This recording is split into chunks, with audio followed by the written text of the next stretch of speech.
Hi everybody, welcome to tonight's Visual Wilderness show. We are here with a whole bunch of great people tonight. We have Clint Burkinshaw, we have David Pulaski, we have Johnny and Brent, who you guys have met before, and Jay and I, and we're going to talk about calibrating your monitor. We're going to talk about the hardware and the software that we use to do it. We're going to talk about why we do it, what's the point, and then we're going to take questions. So if you have questions, put them in the question and answer section.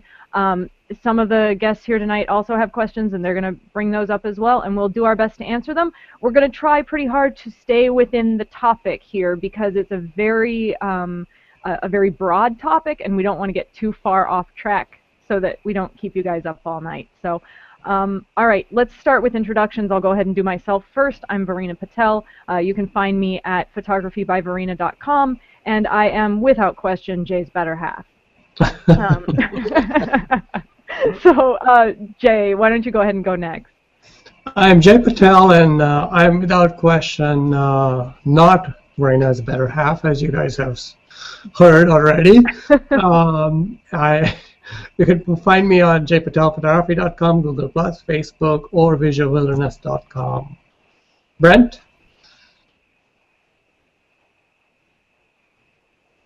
Oh, we can't hear Brent. Looks like there's something wrong with Brent's sound. Let's give him a second. Can you fix it?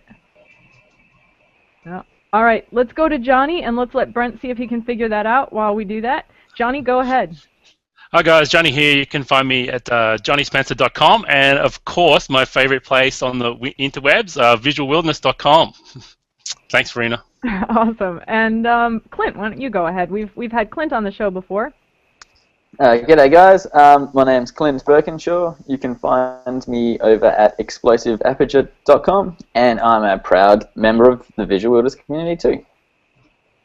And David. Hey everyone, I'm David Pulaski. You can find me at davidpulaski.desktopphotographer.com. I'm the co-owner of the landscape photography community. It's great to have you guys here. Brent, should I introduce you? Yeah, it looks like, okay, so, and we have Brent Mail, the amazing Brent Mail from Australia, and you can find him at brentmailphotography.com. Is that right? Yeah, okay. Like, uh-oh. Or at visualwilderness.com. That's right, or at Visual Wilderness, and yeah, so we have a great group here tonight, and let's just get started. Let's jump right in. Let's talk about, just quickly, briefly, what is the point of monitor calibration? Why do you want to do it? Jay, why don't you go ahead and get started with that? All right, so different monitors have different settings of contrast and brightness and gamma settings and things.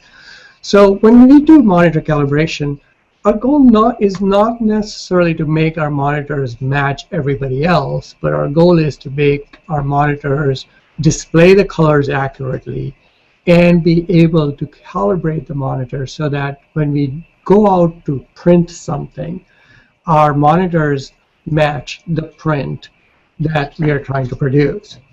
Now, a calibrated monitor will involve having a profile for it.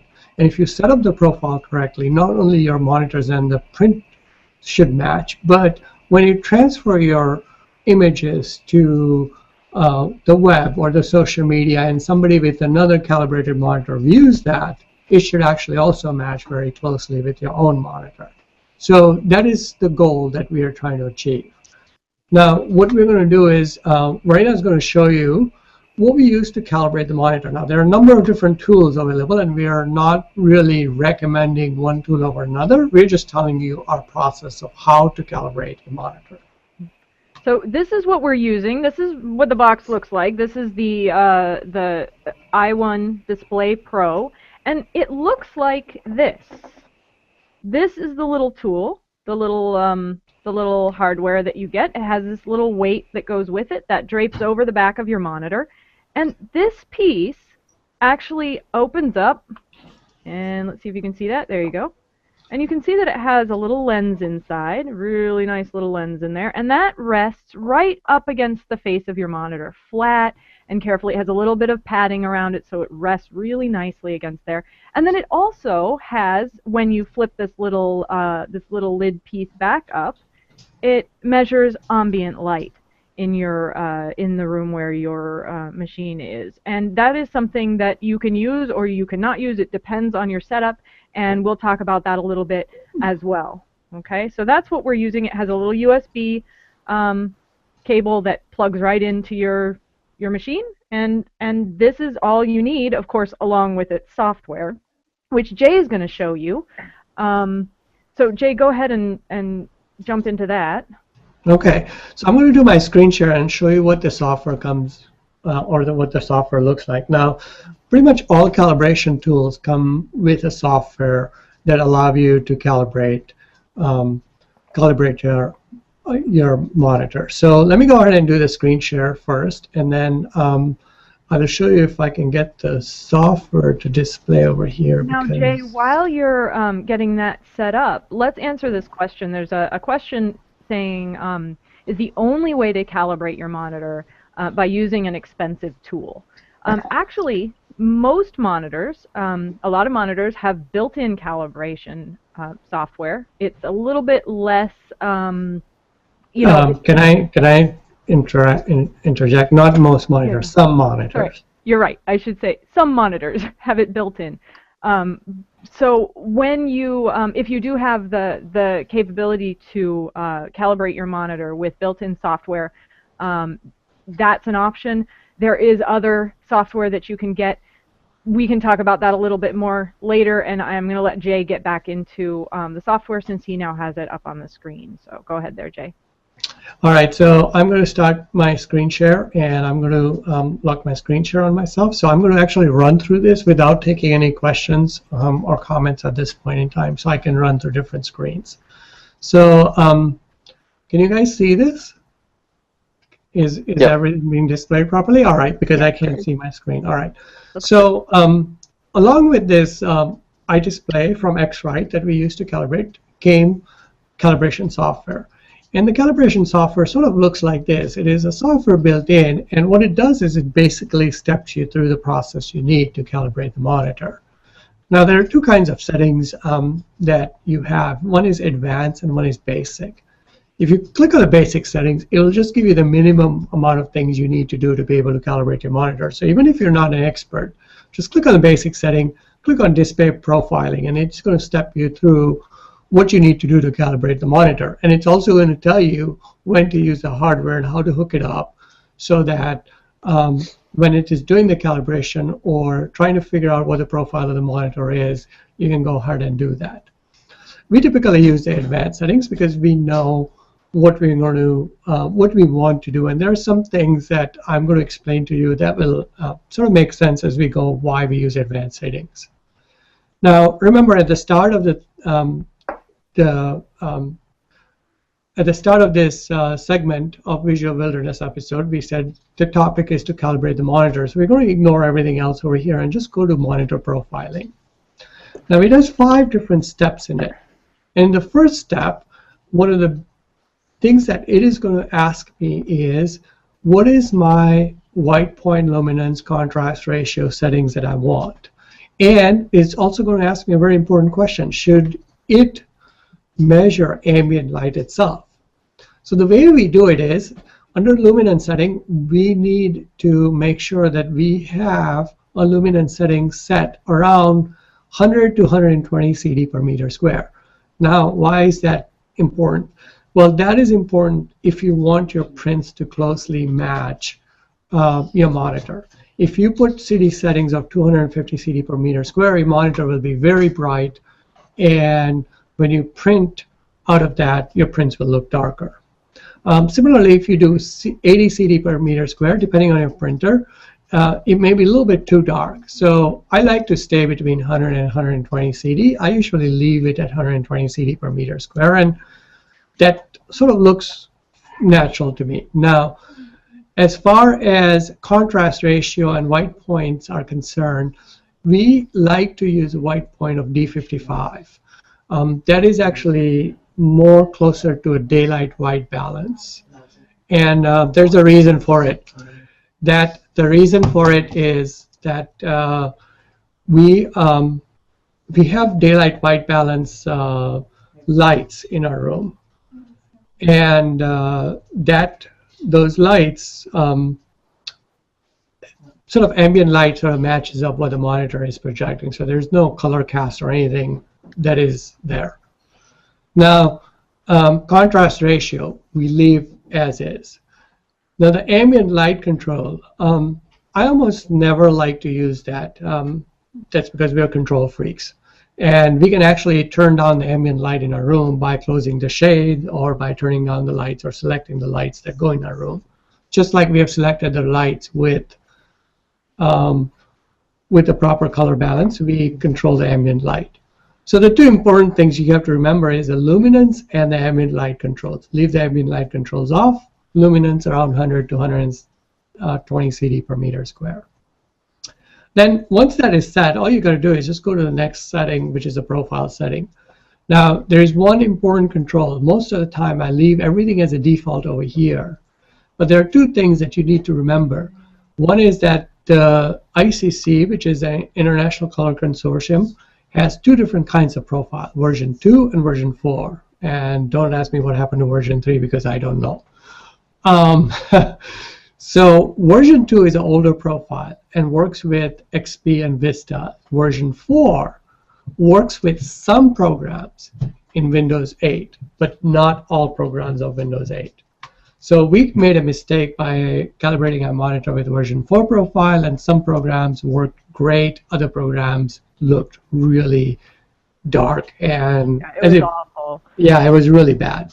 So we if went, you go through and you are using version 4 and you come away with you know, a calibration that sometimes doesn't look so great, go in, try it with version 2, or look right. up online, you know, do a quick search and find out if your software, you know, if your computer rather might be a good candidate for version 2. All right, so then the other thing is a gamma. Gammas for PC usually is recommended at 2.2. Gammas for Macintosh will come up as 1.8. And the software is smart enough to recognize whether it's a PC or a Macintosh and quietly adjust the gamma itself. Now, once that is done, the rest of the software is fairly intuitive. You just pick how many patches of color you want to run through. If you want to take a very long time, use lots of colors. If you want to do a fast calibration, use small patch. And then when you click on measurement, it's going to go through a series of steps and show you how to attach the device. And in the end, when the measurement is done, it's going to go ahead and create what we call an ICC profile. Now that ICC profile will be saved in the right folder at the right time, at the right place. And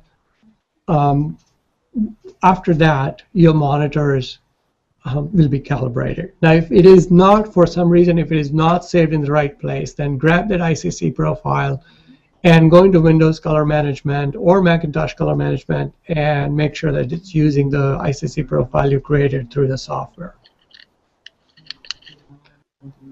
All right, so that in a nutshell is color management, or how to calibrate your monitor.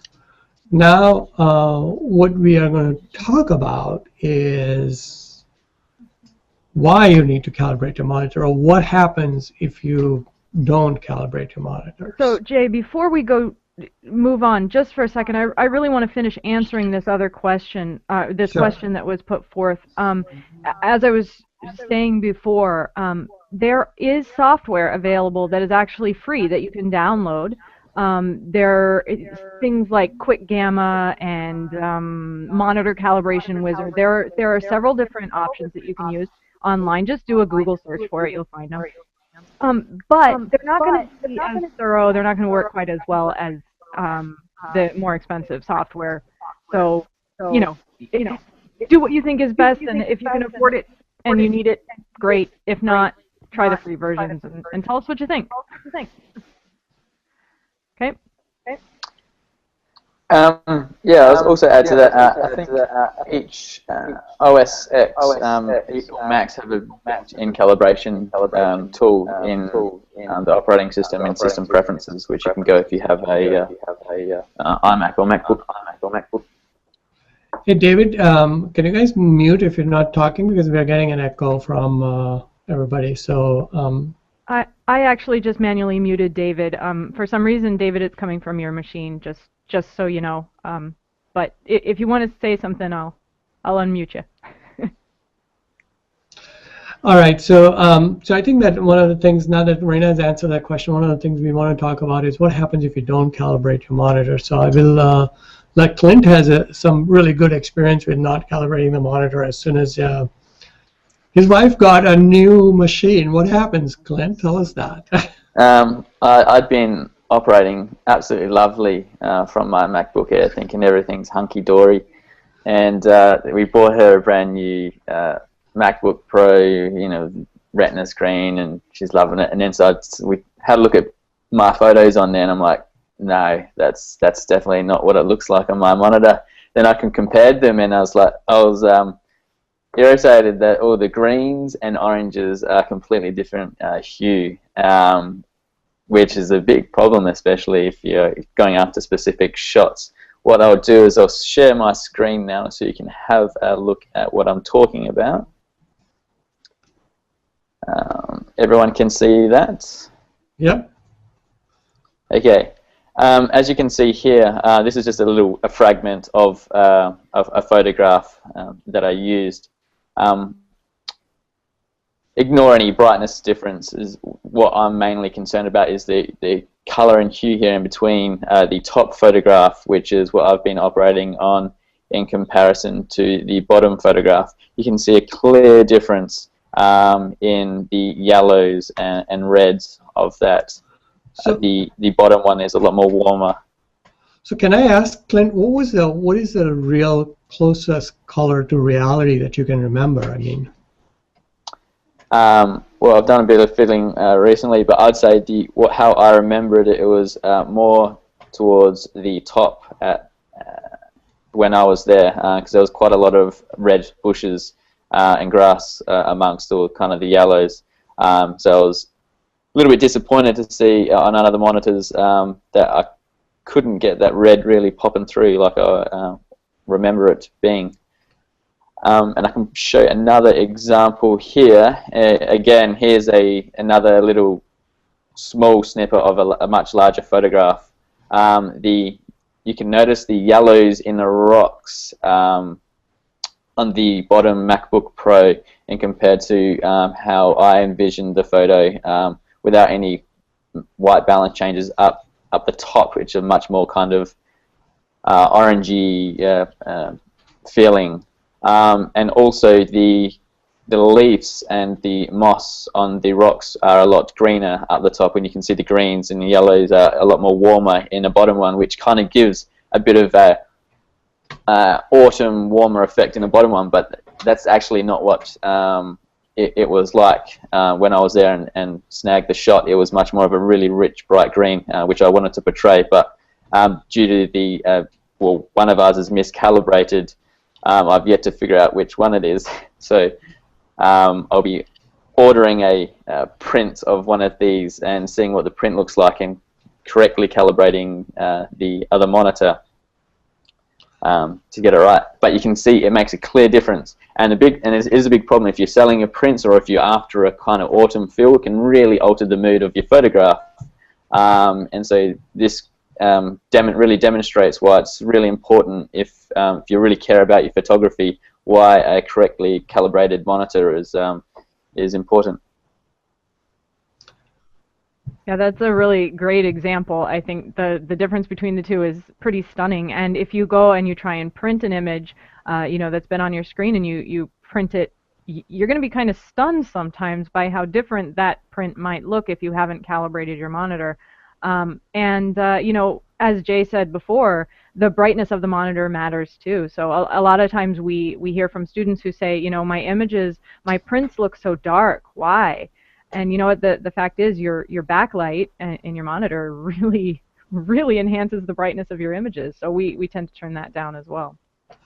So, so the question now is, I'm going to open up the forum to other members. So Johnny and David, if you guys have any questions about printer calibration, I know David had some questions. So David, I'll see if I can unmute you here and see if you can ask any questions that you have. I can't unmute him. Yeah. There we go. Oh, sorry. There we go. Can you hear me? Okay. Yep, I can hear you. Okay. I can hear you. All right. So not picking on any particular vendor, but I used a Color Monkey to calibrate my MacBook Pro about a year ago. And looking at it, basically all it appeared to do was just lower the brightness of my screen. Did it do anything much more than that? I couldn't tell from my photos or printing. So, do you want to answer that, sweetheart, or you want me to? Go ahead. You're equipped to do it. All right. So I think some monitors, David, if you can mute yourself, because otherwise people won't be. All right. So some monitors, by default, come with settings that are very close to sRGB calibration. Now, when you go to get a monitor, there are two kinds of monitors available, wide gamut and sRGB. And like Raina mentioned earlier, some monitors have calibration software built into it. So a lot of people will, at the factory, will calibrate the monitor as close to sRGB as possible. Now, it is possible that you have gotten that monitor and your default settings or your settings were such that the calibration looked very close to what a calibrated monitor would look like. And in that case, the only adjustments that you need to do was the brightness setting to turn it down so that it would actually match up the brightness of your room. So it's not particularly vendor dependent as much as it is dependent upon what monitor you got and what settings it was in, more than anything else. Like my Apple monitors, my old Apple monitors required very little calibration. When we looked at the calibrated, uncalibrated profile, the difference was very minimal. So let's go over to Brent for a second. He has a little tip for us he wants to share, if we can hear him. Go ahead, Brent. Okay, guys, can you hear me? Yes. Yep. Oh, good. Okay, that's good. Just a little quick tip: if you don't have money to buy the Color Monkey or one of those monitor calibration units, the ones that actually hang in front of your screen and look at your colors, the quick little hack that I've got is print something out that you know, like a landscape photo that you are going to use at your local printer. Just send it to them without doing anything to it, get it back, and then try and match your monitor to the actual print. All right? So try and get the colors to be the same as the print. Then you know that when you edit something, it's going to be good at that certain printer. And I've done that before I actually got the monitor calibration units. And what we did was we got a little grayscale card also, because I had a projector, a flat screen TV, and 2 different monitors and a laptop that I had to try and get everything looking decent so that I could sell my prints to my clients. So the quickest way for me was to just run through the grayscale photograph, which had about 128, gray little squares, and then also a photograph, which is the one that everyone uses. It's got the different kids from different nationalities, and it's got a few other things in there with different colors in them. And I would try and get my monitor as close to those prints as I could, because I used to use the same printer for all my prints. Anyway, that's a little hack for you guys. So let me expand upon that hack. There are actually websites available that will actually let you calibrate your gamma and grayscales by just going there and adjusting your brightness and contrast, and they'll actually step you through them. So if you really want really quick calibration, you can go to one of those websites, and they can actually do that for you. So also be aware, Brent's tip is a good one, but be aware that if you go to a different printer, you need to be, they will not have the same calibration. Correct. If you take one print to 2 different printers, they might very well look very different. I've done it, and it's a fact. Yes. So, all right. So I'll open up another question to Johnny. Johnny. Yeah, guys, thanks. This is all good stuff. My question is, I live off my laptop, I'd say about 80% of the time now because I'm on the road, okay? And I have no control over ambient light where I use my laptop. What are your recommendations for calibrating your laptop? And yeah, basically that's my tip. Should I calibrate my laptop? And, you know, and yeah, that's it. That's the question. So I think this is an excellent question, and this is also one of the questions that Clint asked earlier about, hey, what about my iPad? And so one of the things that happens with mobile devices like smartphones and iPads and laptops is you don't have control over ambient light. There is another thing that happens with mobile devices, including your cameras. And I don't know if you guys know about this, but your camera has a little sensor in the back. And every time you look at the picture on your LCD, especially in new cameras, they will change the brightness of the screen based on ambient light. So the picture looks sort of okay-ish, I say, because the brightness settings in the cameras are only limited. And the same thing is done by some of the smartphones, is they'll change the brightness of your screen.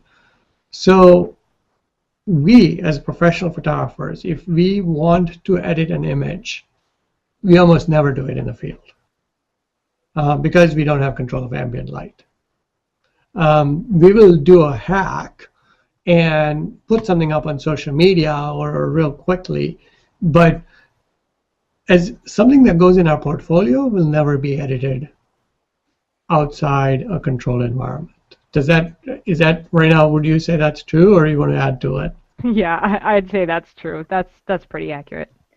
And I would say that's very true too, because I saw Jay edit an image in my studio when we were creating the Ultimate Landscape course, and then when you got home, Jay, you redid it. Yeah, because I noticed that the lighting there was not quite controlled as it was, and it wasn't coming out the way I liked it. So Clint, you had a question? Yeah, no, I was just going to say, and add to that, the amount of traveling that I've done, a lot of the times I would have no choice. I'd be sitting in a cafe on the roadside editing a whole bunch of images and be really super happy with them, to find myself go back in a hotel room that night and just look at them and go, nah, reset every single one and have to go back and reprocess them because the lighting conditions are just so bad. Yeah. Yeah, been there, done that, right? So we have a question coming in too. It says, I use ColorMonkey and the software says to recalibrate every 4 weeks.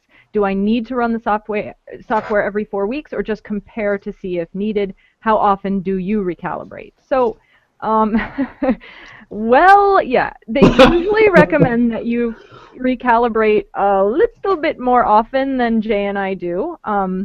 We actually don't recalibrate every 4 weeks. I would say we recalibrate every 6 months. It's not a bad idea to redo it. It's actually a really quick process, so it's painless.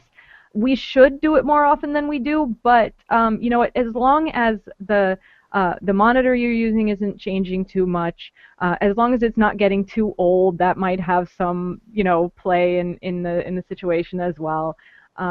You probably don't need to do it quite every 4 weeks. That might be a little bit of overkill. Yeah, Jay, do you want to add to that? No, I think that is correct. I think you will have to set your own time schedule for calibration, and it also depends on the brand of the monitor you have and how stable it is over temperature, or how controlled your room temperature is. If it isn't, temperature isn't controlled, it will depend. Now, I can tell you one thing from a technical side, that the old CRTs, if you're still using one of those CRTs, they drift over time, and they will warm up and their calibration will be off. So if you are using the old CRT, it is a good idea to calibrate them more often. The LCDs that we use are very stable and don't quite drift as much, so we can get away with calibration something a lot less than 4 weeks. Okay. All right, so I will. We have a couple of minutes, or actually we are on time. We'll take one last question before we wrap up. So I'll go to David. You have a couple of interesting questions. We've been talking about calibrating for printing, but I've noticed that when I post photos to Google+, that sometimes the posted version will come out a little bit darker. Is that a calibration issue, or is that a RAW to JPEG to Google conversion issue? So let me ask two questions based on that. Is what is your working space on a monitor? I use Lightroom, or are you talking about something else? Yeah, you use Lightroom, but what is your color space in Lightroom set at? sRGB. sRGB. So when you produce prints, they are in sRGB, right? Right. Okay.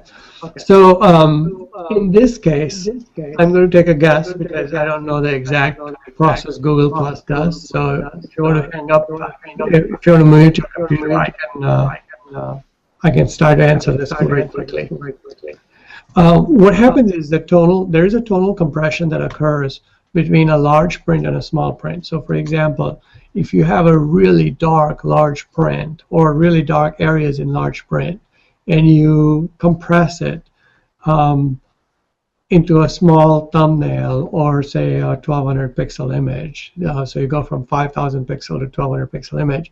If there are a lot of dark areas speckled in between with the white areas, it will tend to remove the small white areas and the print will get towards darker end.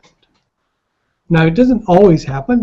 There's also the other way it happens is if you have too many large areas with speckled in between our dark areas, if you compress it to a thumbnail, the compression algorithms will tend to remove those dark areas because it'll throw away information it doesn't need based on neighboring pixels.